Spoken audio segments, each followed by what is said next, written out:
Yo, what is going on, everyone? My name is Nick, or the Notorious Fantasy, and in today's video, we're going to be doing a 12-team SuperFlex mock draft from the 4th overall spot. Inside of today's video, I'll be going in-depth into my thought process behind every single pick I make inside of this draft, as well as discussing some of the other picks happening in the draft, some picks that I end up liking, as well as some picks that I don't like so much. But before we could get into things, I would like to ask that if you guys are new to the channel, and you do end up enjoying today's video, to please make sure to hit that subscribe button down below. And while you're down there, whether you are new to the channel or not, please make sure that you do leave a like on today's video. It would help us out a ton. And if you would like to follow me on Twitter, please do so at Notorious FNTSY. So without further ado, let's get into this 12-team SuperFlex mock draft from the 4th overall spot. So the roster positions of today's video, you can see right next to me, we've got 1 quarterback, 2 running backs, 2 wide receivers, a tight end, flex, a super flex spot, a kicker, defense, and 6 bench spots. So in a super flex league, I am looking to approach this draft as if it's a 2 quarterback league, as if every single week you have to be starting 2 quarterbacks,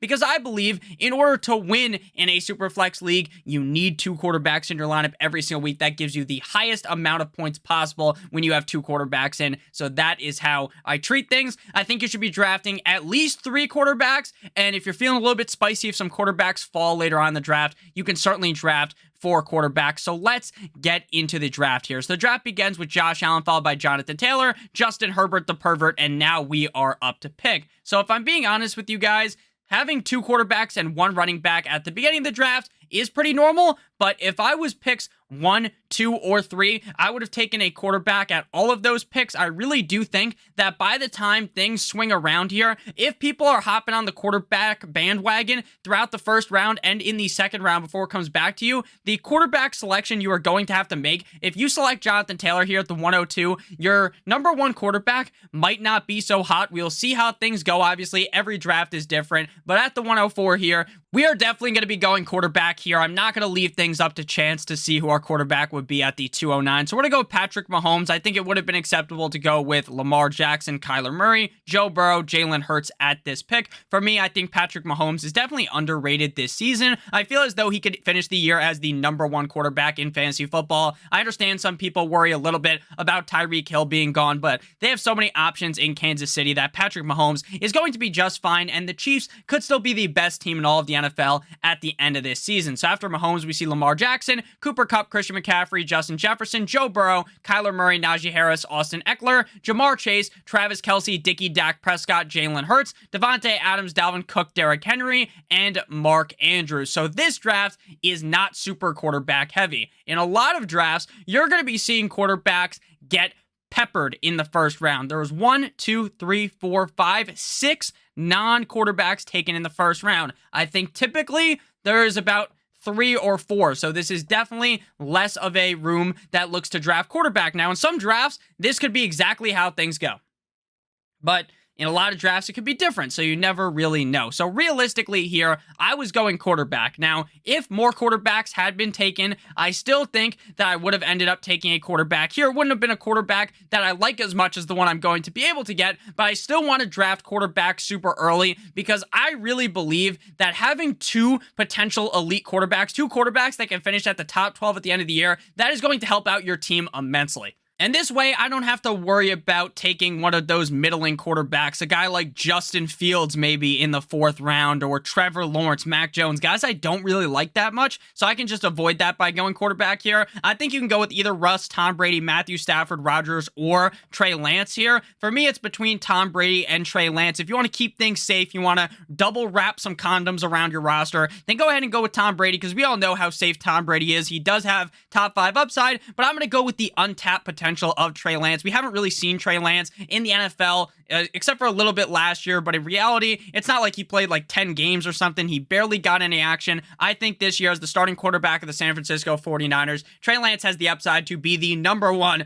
quarterback in all fantasy football, so I love Trey Lance at the 209. After we go Trey Lance comes DeAndre Swift, CeeDee Lamb, Tampa Bay Tom Brady. The 3rd round opens with Stephon Diggs, Joe Mixon, and Russell Wilson. Team 2 is really chancing things. Not going with a quarterback in the first 3 rounds is incredibly risky. Now, can you win your league waiting on quarterback, drafting maybe 3 quarterbacks in a row, round 6, 7, 8?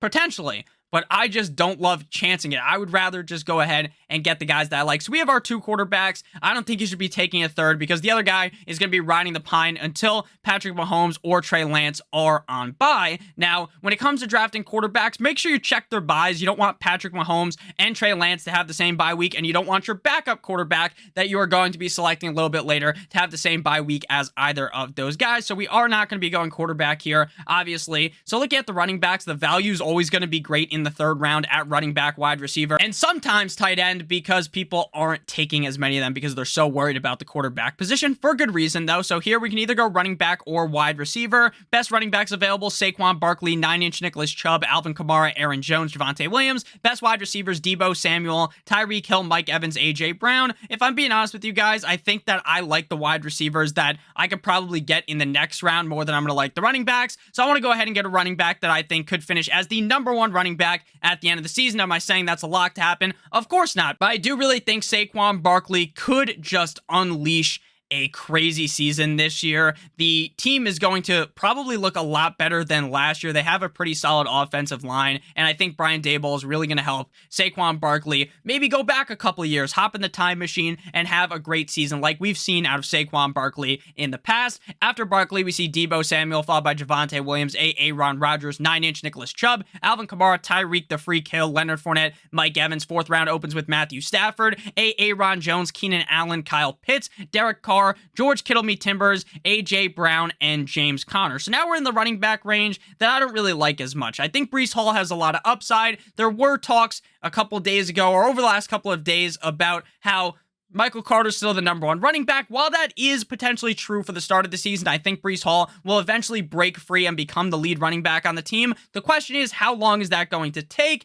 And could this potentially be a situation where Breece Hall gets cucked out of opportunities early? And if Michael Carter is good enough, maybe he's able to hit Breece Hall with a fucking stiff arm, Derrick Henry style, and leave him in the dust for like the first 10 weeks. And then maybe right when Breece Hall starts to catch on, the fact that you took him in the 4th round, now it's looking like maybe it's a little too late and your team is already not doing too well because Breece Hall struggled. Now, obviously, that's not exactly what's going to happen, and I don't think that's what's going to happen. I think Breece Hall will take over pretty early, but there is still some question marks when it comes to Breece Hall. I like Ezekiel Elliott a decent amount. I really think Ezekiel Elliott is in position to be the clear #1 running back on the team. The head coach, fucking Jerry Jones, they're all talking about how Ezekiel Elliott is a focal point in this offense. He is the #1 running back on the team, clearly, and yet people are still drafting Tony Pollard. A little bit crazy, in my opinion. But here, we're just going to start hammering in on the wide receiver train with a bunch of wide receivers I like. T. Higgins, Michael Pittman, Jalen Waddle, DK Metcalf. I love T. Higgins this year. I don't think he's going to be able to outscore Jamar Chase, his teammate, but I do think it is definitely possible. T. Higgins is in an excellent situation this year with Mr. Joe Burrow and a better offensive line. I love T. Higgins this year. And if you guys haven't seen that clip from yesterday of the fight that happened between the Rams and the Cincinnati Bengals in that joint practice, you got to watch it. You got to watch it. Aaron Donald did Myles Garrett version 2, but with 2 helmets. This man was dual wielding fucking helmets like it was in MW2 when you can dual wield the shotguns. That's what he did with the helmets, and he was coming for blood. That shit was insane. So make sure you watch that if you haven't. It was a very enjoyable watch. So Higgins, Breece Hall, Kirk Cousins. You like that? Ezekiel Elliott, Dave Montgomery, Cam Akers, Travis Etienne. So if we wanted a running back, we would have had to take them there because now we are in this range of running backs that I'm staying clear away from. Josh Jacobs, Antonio Gibson, J.K. Dobbins, Elijah Mitchell. We're just going to hop back on the wide receiver train. The top end tight ends are gone. Darren Waller is starting to worry me.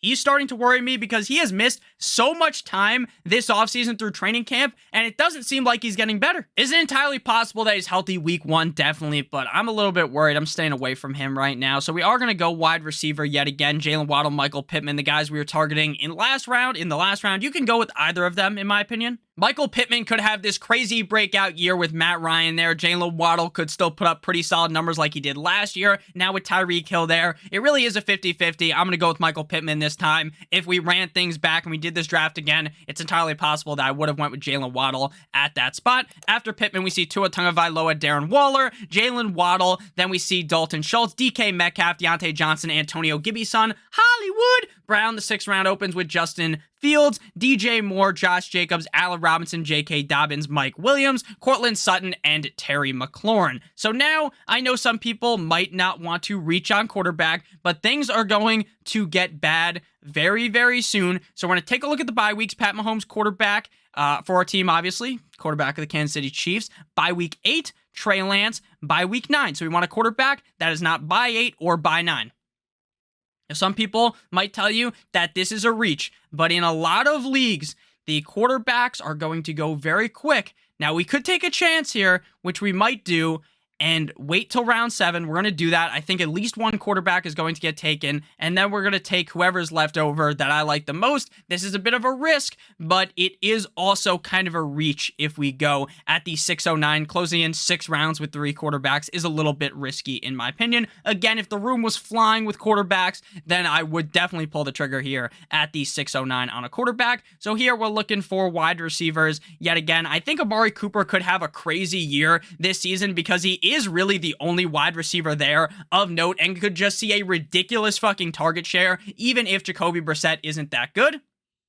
So I'm starting to lighten up a little bit on Amari Cooper. I think Brandon Cooks is super safe. He does have a decent amount of upside as well. We're going to go with Jerry Judy. I've talked so much about Cortland Sutton, but if you don't want to take Cortland Sutton at the higher price, you can certainly draft Jerry Judy, who could do exactly what I believe Cortland Sutton's going to do, which is be the clear number 1 receiver on the team, score a bunch of touchdowns. This offense should be great with Russell Wilson under center. They are in a division that is going to have shootout centrals. This is going to be a very high-scoring division, so there is definitely a lot of reasons to like Jerry Judy as well as Cortland Sutton. So I think Jerry Judy at the 609, very nice. I like 6.9, very funny, sex, get it? Haha. Jerry Judy's a solid pick. So after Judy, we see Elijah Mitchell, followed by Trevor Lawrence, Chris Godwin, TJ Hawkinson, AJ Dillon, and Amari Cooper. We're going to go with the best quarterback available here, and in my opinion, that is my main man, Matty Ice Ice Baby. If you're hunting for upside as well, you could go with my boy famous Jameis Ida W. Winston. We're going to go Matt Ryan because we have that connection between Matt Ryan and Michael Pittman. Get that nice stack on our roster. I would be perfectly fine with Jameis Winston as well. Jameis Winston looked fucking fantastic last year when he was healthy. It looked like Jameis Winston could potentially be turning another page on being just a turnover machine like he was in Tampa. So it's pretty interesting with the weapons Jameis has. This could be a really good year for Jameis Winston. He certainly has more rushing upside than Matt Ryan. But we're going to go Matt Ryan with Michael Pittman. I like Matt Ryan a lot last year. The reason why I think he struggled so much was because the offensive line in Atlanta was basically a turnstile. He was getting bent over by the offensive line. He was getting pounded all game long. And I really think Matt Ryan in 2022 with the Indianapolis Colts is put in the perfect situation to succeed. After Matt Ryan, we see Brandon Cooks, Mystic Mac Jones, Amon-Ra St. Brown, Juju Smith-Schuster, Clyde Edwards-Helaire, Rashad Master Bateman, Darnell Mooney, Dallas Goedert, Kenneth Walker. Then we see famous Jameis Winston, Damian Harris, Miles Sanders, Michael Thomas, Gabe Davis, Ryan Tannehill, and Tony Pollard. So here we are at a point in the draft where we might start to look for a running back. We got 3 receivers, so basically with this kind of a build, and I think in SuperFlex drafts, you want to be looking to have 3 receivers in your roster, or 3 wide receivers starting, I should say, in your roster every single week. So you're going to go 2 running backs, and then you're going to have 2 wide receivers, obviously, in your starting wide receiver spot, and then you're going to go ahead and have a wide receiver in your flex. I think that gives you the highest upside weekly, unless you go right off the rip, and instead of drafting Higgins, say we go James Conner. Say we go James Conner. I know James Conner wasn't available, but let's just imagine James Conner's there, or we'll just go with Zeke. Say Zeke's there, I take Zeke, and then in the 5th round, say I really like J.K. Dobbins, I go Dobbins. Then you could start 3 running backs every single week, but I think based upon how these drafts fall most of the times, I'm going with 2 wide receivers, and then my flex is going to be a wide receiver. So here we could go wide receiver yet again. I like a decent amount of these running backs here. I have talked a lot about Devin Singletary in the past, same with Rashad Penny, as well as Chase Edmonds. Those are clear targets for me in the 8th, 9th round, but this time we're going to go with Cordell Patterson. Now, this team doesn't have a clear number 2 wide receiver behind Mr. Drake London. They just don't. And Cordell Patterson could be a guy that slots in as a running back in your lineup, but is playing wide receiver every week for the team. I don't expect him to be as crazy as he was last year, right? A 30-plus-year-old fucking running back that breaks out. It's insane, right? I don't expect him to play that good, but I do think he could be very usable for your fantasy football roster and could be a player that you slot in as your running back number 2. So this is a strategy that we use in a lot of drafts, and you can even utilize it in 2-quarterback superflex leagues. We have done what is called the hero running back strategy. Now, normally you can't get Saquon Barkley in the 3rd round, but I would consider a hero running back in a superflex league. You can draft them in the 3rd round because of how things go, because there's so many quarterbacks early on. So Saquon's the hero running back. We then hammer in on wide receivers. We get a quarterback again. So we got 3 quarterbacks, and then we got a bunch of wide receivers as well. And then Saquon Barkley's our hero running back. He's our RB1. And then this running back 2 slot where Cordarrelle Patterson is right now, that Cordarrelle Patterson spot is going to be rotated in every single week, or not every single week, but whenever possible. When I like a running back with the matchup, he's going to go ahead and fly into the RB2 spot. So the best way to describe this, if you don't understand already from how I'm talking about it, Saquon's the stagnant, the lock in our roster, and then the running back 2, we're just hunting for upside every single week, kind of rotating guys in and out based upon how I believe they will play on the week. I think that's the best way to explain it. So we're back up on the board here at the 904. You could go running back yet again, and that is probably what we are going to be doing because at a certain point, the running backs start to get really, really brutal. So we're just going to go ahead and get my boy Rashad Penny. I love Rashad Penny this season. I really think he's going to be the clear number 1 running back on the Seattle Seahawks. And with Kenneth Walker banged up with that hernia injury, I think that could really hurt Kenneth Walker going forward, and maybe he misses some serious time on the season. After Rashad Penny, we see Hunter Renfrow, followed by Brandon Ayuk, Dawson Knox one time if you are with me, Deshaun Watson, Kareem Hunt, Devin Singletary, Zach Wilson, Treylon Burks. The 10th opens with Chase Edmonds, Mike Lickia, Mike Gesicki, Jared Cook, Alan Lazard, Pat Freiermuth, Chris Olave, Tyler Lockett, as well as Albert O. We still don't have a tight end, but if I'm being honest with you, in a super flex 2-quarterback league, I really don't give a fuck who my tight end is. Obviously, I want a tight end that's going to be scoring points for me, but I'm not overly high on trying to draft a top 5 tight end in fantasy. Like, I'm not reaching up, whereas maybe in a 1-quarterback league, I would be fine pulling the trigger in the top 5 rounds on a tight end.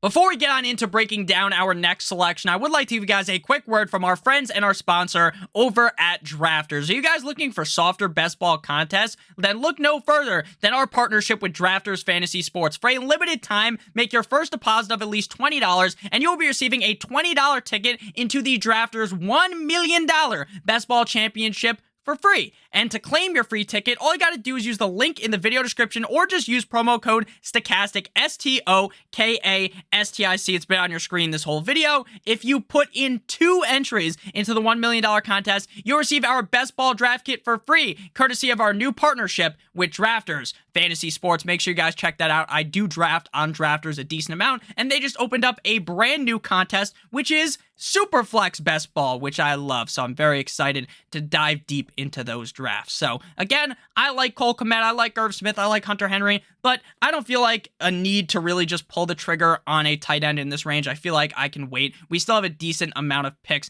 to go. We also still have to take our kicker and defense, but those wait until the end of the draft. If you take a kicker or a defense early, you are really fucking your team over, in my opinion. So, as the draft continues here, we're going wide receiver. We don't have any rookies on our roster so far, and I want to snag some upside that I think could be crazy. Now, obviously, if Zach Wilson misses some time and Joe Flacco sucks complete and utter donkey cock, then maybe Garrett Wilson will suck. But I think based on what I've seen out of Garrett Wilson out of college, I'm willing to take that shot at him, especially as my wide receiver 4 when I already have T. Higgins, Michael Pittman, and Jerry Judy, who I believe to be pretty safe. I'm willing to take that shot on Garrett Wilson. Looking at running backs, things are going to get bad very soon.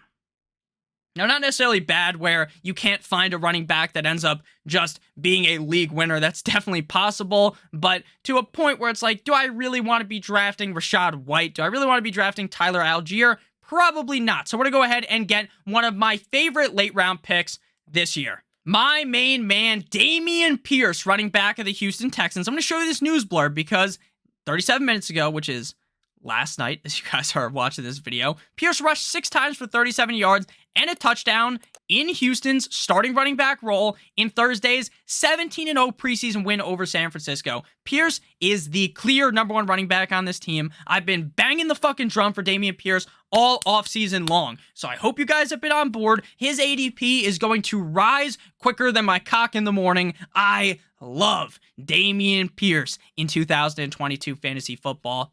Chef's kiss. This guy's the running back 1 on his team, and he goes in the 11th round, the 10th round. That is bananas. That is crazy. I love Damien Pierce. After Pierce, we see Kadarius Toney, Russell Gage, Sky with 2 Ys more, Alexander Mattison, Ronald Jones, who's probably going to get fucking cut from the Chiefs, Tyler, yeah, Boyd, Michael Gallup, Isaiah Spiller. The 12th opens with Jarvis Landry, Michael Carter, MVS, who just got banged up, but he should be fine. Naheem Hines, James Robinson, Daniel Jones, Hunter Henry, and Jameson Williams. So we're back up on the board here. Got to go with wide receiver. I'm fine just waiting on tight end until Robert Tonyan. Now, I'm going to potentially get screwed in a lot of drafts if Robert Tonyan, he did come off the pup, but it's not a lock he plays week 1. So if he doesn't play week 1, I'm going to feel screwed. But, there's a huge but, like Kim Kardashian, Rob Tonyan is in position to see a crazy amount of targets in the red zone yet again. We saw it last year. Things weren't so great for him, but he did get banged up. I think this year we could see him return to be a touchdown threat, a red zone threat for the Packers. I like Tonyan a bunch, especially with all the other uncertainty at wide receiver on the team. So here we're going to go with yet another wide receiver. And while I've been banging the drum for Devontae Parker, Jacoby Myers has been lighting it up in training camp.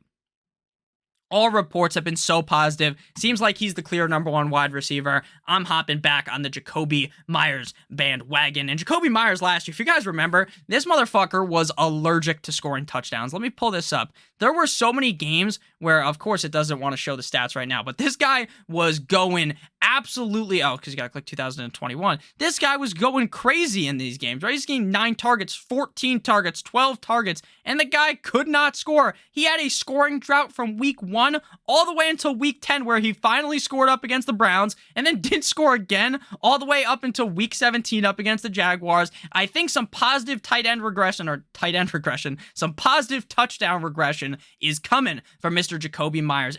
After Myers, we see Darrell Henderson, Irv Smith, Rondell Moore, Rashad White, Christian Watson, Noah Fant, and we are up to pick. So I know it only shows 15 rounds, but we actually have 16 rounds in this draft because we still have a tight end, kicker, defense, and 1 bench spot. Eventually, I'm going to have to draft a tight end. We are going to go with Robert Tonyan. It's going to be considered a reach. If you want to be safer and definitely have a guy that's playing week 1, you could have went with Higbee or Gerald Everett. I also like Austin Hooper a ton deep in draft. Same thing goes for Hayden Hurst. So after we go with Robert Tonyan comes Tyler Algier, Marlon Mack, Kenny Gainwell. Then we see George Pickens, Tyler Higbee, Gerald Everett, Jahan Dotson, DJ Chark, baby Chark, with Khalil Herbert, Kenny Galladay, David Njoku, Jalen Tolbert, J.D. McKissick, Brian Robinson, Jamal Williams, and Tyrion Davis-Price. This draft, actually, we still got one more round here. Finally showed up here. So let's go ahead and go with probably another running back here to keep things balanced. But since I want to have a wide receiver in my flex spot most weeks, unless obviously Damien Pierce goes fucking crazy and he needs to go on my roster every week, I kind of want to have a wide receiver. So I would go with Alec Pierce normally, but we already have Michael Pittman. We already have Matt Ryan. How many fucking Colts do we need on our team? We're going to go with Julio Jones, wide receiver of the Tampa Bay Buccaneers. Now, originally earlier on when Tampa Bay signed Julio Jones, I was like, what is Julio going to do? Saw him in Tennessee last year. The guy was fucking awful, but I started thinking more about things, and I started thinking, you know what? Maybe Julio Jones is going to be their tight end. He's the Gronk replacement. He's going to score some crazy touchdowns. I don't know. Maybe I'm wrong, but in the 14th round, you want to be taking that deep shot, like that meme where Stephen Curry's dribbling the ball and he takes a 3 from the moon, shooting it at Earth. That's what I'm doing in the late round, and I think Julio Jones has that crazy upside. After Julio comes Devontae Parker, McCole Hardman, and Maki Mark Ingram. So now we're on to the defensive point of the video where people start taking defenses, which is awesome because no one reached on a defense. It's crazy. Normally, someone in like the 9th round takes a fucking defense. So this is beautiful. No one reached on a defense. We're going to go again with our strategy of just drafting a defense that has an easy opponent week 1. And we're going to continue to keep drafting the Broncos because they have the easiest opponent in week 1. The Denver Broncos play up against the Seattle Seahawks. They're going to absolutely torch the Seattle Seahawks, and either Horsecock, Drew Lock, or Geno are probably going to have a very bad time against the Broncos defense. So with a bunch of kickers and defenses going in between us, I'm not even going to break them down. You can see them on the screen. We're going to go with best kicker available and go with Ryan Suckup, kicker of the Tampa Bay